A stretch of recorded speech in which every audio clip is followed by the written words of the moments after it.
I'm Catherine Nero from 9 News. The Pink 9 Project is on your side with hope and inspiration.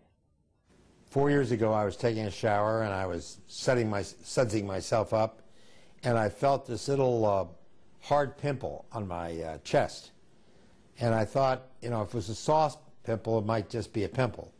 But a hard pimple seems strange.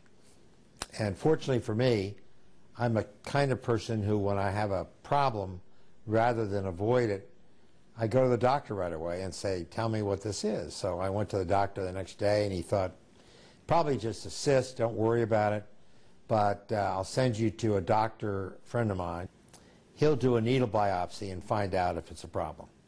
I said, now if you do a needle biopsy and it turns out to be positive, what do you do next? He said, well, then we do a lumpectomy, where we take a bigger piece out of your chest.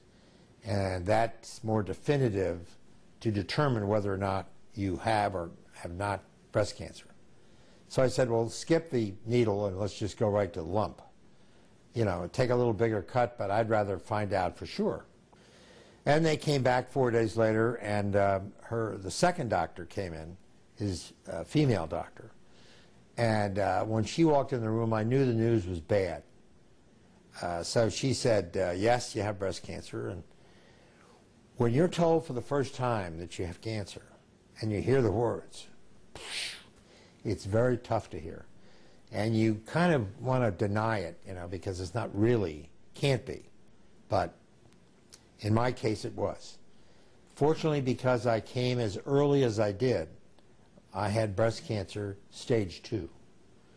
And so he immediately got me in touch with a surgeon, Dr. Jennifer Manders, and we talked, and 2 weeks later we decided that she would do a mastectomy, and that would eliminate as great a chance of the cancer coming back.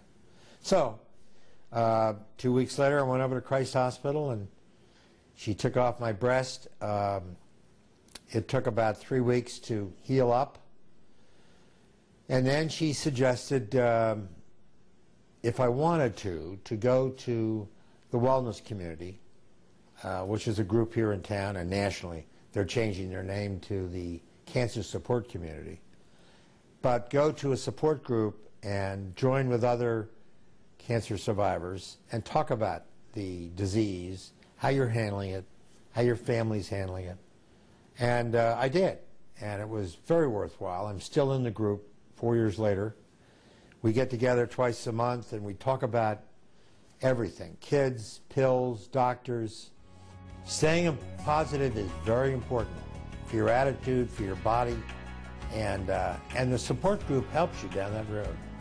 The most important thing I would say to any man is get checked out early. I got checked out early, and it probably saved my life.